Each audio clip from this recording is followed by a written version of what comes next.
Thank you, Ann.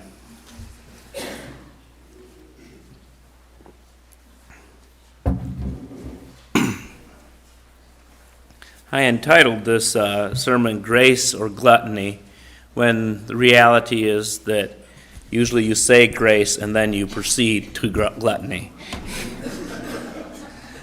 But I want us to pause and think a little bit about what this day does mean and could mean. The Quran states, "It is God who had made the night for you, that you may rest therein, and the day which helps you to see. Verily, God is full of grace and bounty to people, yet most people give no thanks." This views Thanksgiving as an obligation to all the living. Anyone who has experienced day and night should be grateful. And of course, for the Muslim, the obligation is to God. But how can a non-believer be any less grateful? How can we avoid marveling at the turning of the earth? If we did not spin on our axis, a day would last a year. Noontime would be a sweltering summer solstice, and midnight would be a dark tundra. Whatever life that might exist would not be human. It would not be us. Thankfulness itself is a turning, shifting the focus from our own personal needs being met and returning to our source. From where do all our lives come? Upon what do we depend? What gives us our days and our nights? Let us be grateful for life itself. Shinto poet Narang Muturi writes, "The blessings of the gods of heaven and earth, without these how could we exist, even for a day, even for a night? Forget not the grace of generations of ancestors. From age to age, the ancestors are our own Ujigami, the gods of our families. Father and mother are gods of the family. Even so, honor them as gods with heartfelt service, all you of human birth." That is why we go over the river and through the woods to grandmother's house. Thanksgiving is a time to gather the generations. When I was a child, my family would usually eat with my grandpa and grandma. They came to our house because it was a little bigger. Grandpa had a great love of mashed potatoes. We knew that Grandpa would take half the bowl and leave the rest for us. And this was agreeable arrangement, except for the time when we invited our cousins. Apparently, my Uncle Francis had the same arrangement with his family. And Uncle Francis took his half of the bowl, and Grandpa took his portion, and the rest of us said, "Please pass the dressing."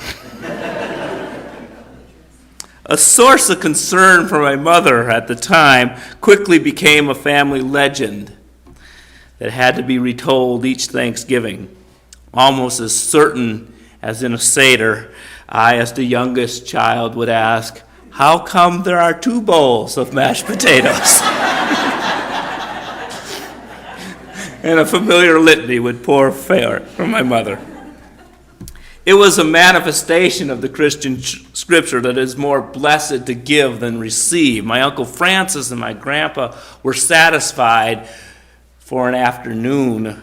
My mother had a story she told for the rest of her life. The Thanksgiving meal tastes better because it's shared, not only with those who are present, but those who we remember. And even those distant ancestors whose names we have forgotten or never even knew, but shared their hearth with strangers and friends. It is sharing that has brought us to this day. Had humans kept to themselves and did not share, we as a species would have disappeared long ago. The Buddha said, "When you see someone practice the way of giving, join him joyously, and you will obtain vast and great blessings." Someone asked, "Is there an end to those blessings?" Buddha said, "Consider the light of a single lamp. Though 100,000 people come and light their own lamps from it, the first lamp remains the same as before." When we share, we need to overcome our fear. Fear that there will not be enough. How can we give stuff away when there are so many voices that say we need so much more? How can we be thankful when there are things that we lack? After about a 3-year hiatus, Gail and I recently subscribed to basic cable. We had found ourselves wanting to watch the news more in recent months, and we're tired of the fuzzy reception. The fuzzy reception also served another purpose, because since it was so difficult to watch TV, we watched TV less. But we got cable, and with it coinciding with our colds, and so we watched a lot of TV the past couple weeks, and I was struck by the sheer volume of ads. Now that I could see the picture clearly, I could clearly see that a lot of people are selling me stuff. Stuff that I never thought I might need. And now there's the added pressure. Since September 11th, it has been declared our patriotic duty to consume. Instead of being encouraged to strengthen family ties and stay close to home, we must buy an SUV and drive to the airport and fly somewhere we've never been before. There is pressure to feel that our lives are lacking. We are told to count what we do not have instead of what we have, instead of our blessings. We live in a glass half empty. And then somehow the glass starts getting taller. Now it's 3/4 empty, even though we have the same amount of water that we had before. Now it's 7/8 empty, though we have the same amount that we had before. Thanksgiving gives us a chance to break this cycle. One way to do it is to participate on the day after Thanksgiving in Buy Nothing Day. This day began in 1983 in the Pacific Northwest, when a few people decided to fight against the tide of consumerism. Typically, the day after Thanksgiving is the nation's busiest shopping day. The official, albeit we've seen many Christmas decorations already, it is the official beginning of the Christmas shopping season. So they designated this day as Buy Nothing Day. There are alternatives to heavy holiday spending, such as giving to charity, and instead of spending money, to spend time with family and friends. The events of September 11 are said to have changed everything, but I wonder if they have. Economic policies have tended to exacerbate the gulf between the haves and the have-nots. And our desire for more and cheaper products have caused wages to fall worldwide, while our oil consumption has us dependent on governments that are not responsive to their people. These are contributing factors to the hatred some feel towards our country. They in no way excuse the terrorist acts of September 11th. That expression of anger had no validity, but the anger itself might. Pouring more gas into our cars is also pouring gasoline on the flames of terrorism. Encouraging more overconsumption puts us at risk of being consumed by an angry world. But beyond the political reasons for Buy Nothing Day, it's good to look at the personal. After you spend a day being thankful for what you have, spend the next day considering what you need. Just as a fast from eating helps you understand your hunger, if you make the decision to not buy anything this Friday, I imagine at about 10:30 in the morning you will realize that you need something. It may be something like tape or shampoo or kitty litter. Something that you just might ordinarily hop in the car and go to the store, use some gas, spend some cash. But on Friday, you'll ask, do I need that today? And you may even stop and wonder, like I often do, why do I go to the store 6 times a week? Instead of driving there every time I realize I need something and get that instant gratification,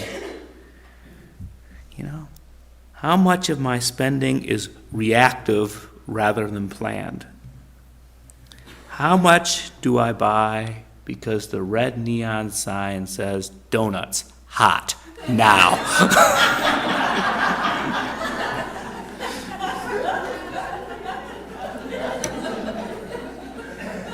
How is it that my house is cluttered, yet I need more? What should I spend my money on brings me to National Giving Day. Another alternative. Their website reads, "Now more than ever, we're reminded to treasure our families and communities and the institutions that raise our spirits, help the less fortunate, and express our passions. As we move forward, join us in a new tradition. This year, during the Thanksgiving holiday, as you come together for family, friendship, food, and fellowship, celebrate Giving Day. Give thanks, then give." A woman from Pennsylvania writes, "Giving Day will be a new tradition in our household. My 12-year-old daughter came up with the idea for us to spend time during our Thanksgiving dinner discussing all the ways we can give back. Each family member must come up with an idea that will contribute to the needs of others. We will write down our best ideas. The day after Thanksgiving, my 2 children will break the wishbone, and whoever wins the breaking of the wishbones gets to draw one of these ideas out of the hat. And then we have 4 weeks to accomplish whatever charitable act that has been chosen. Now Thanksgiving will have a new meaning. My family is very blessed. I like this idea of making it a tradition to give as well as being thankful for all we have." Think about what new traditions you could start at your family table. Each year, Many gather here at the fellowship for Thanksgiving dinner. It's an opportunity to take time and talk about what we want to give, each of us as individuals and as a congregation. Being able to share truly is the greatest wealth. We have an opportunity to give this Tuesday as we participate in the community Thanksgiving service at St. Timothy's Episcopal Church.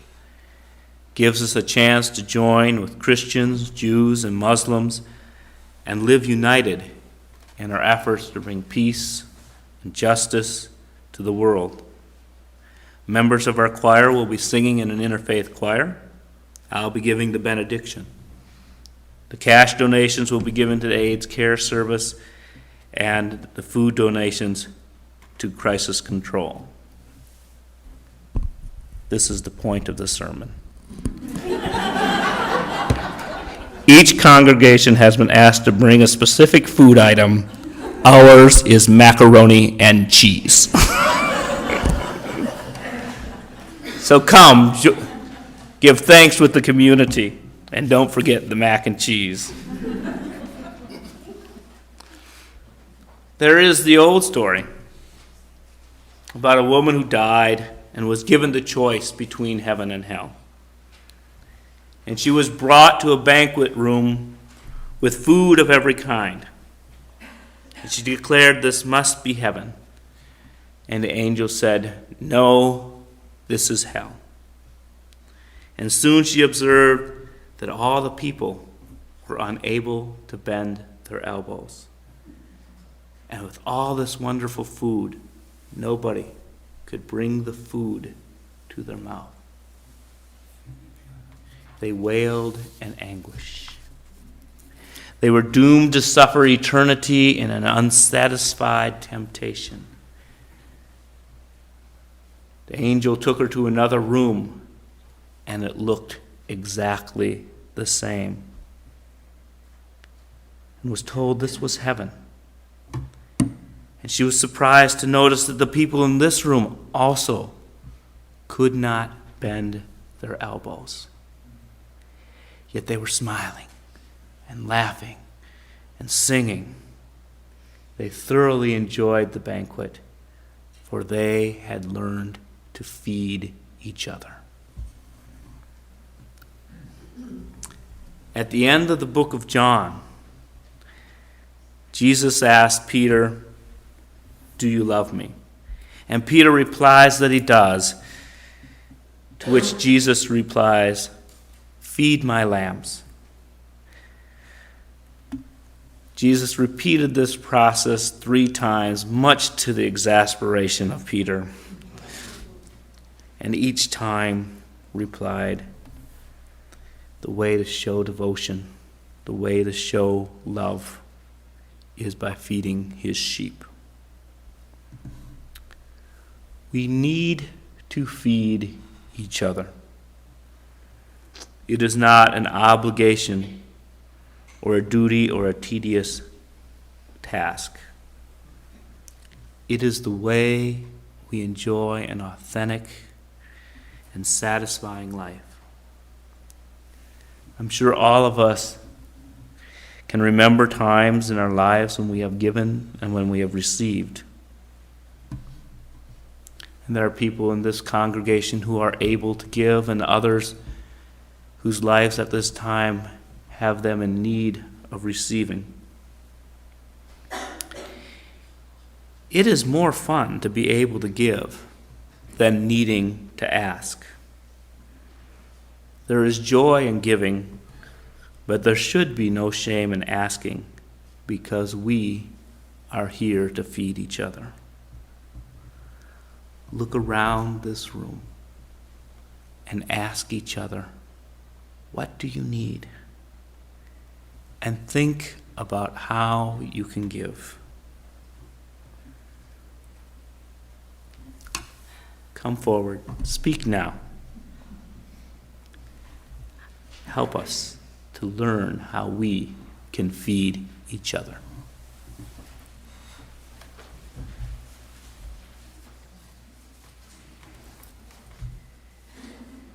need someone to talk here.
I was involved with used to do Valentine caroling because the church nursing homes are inundated at Christmas and Thanksgiving. So we went and sang love songs on Valentine's Day. Thank you. Let us now join in singing. Stand as you are able to sing.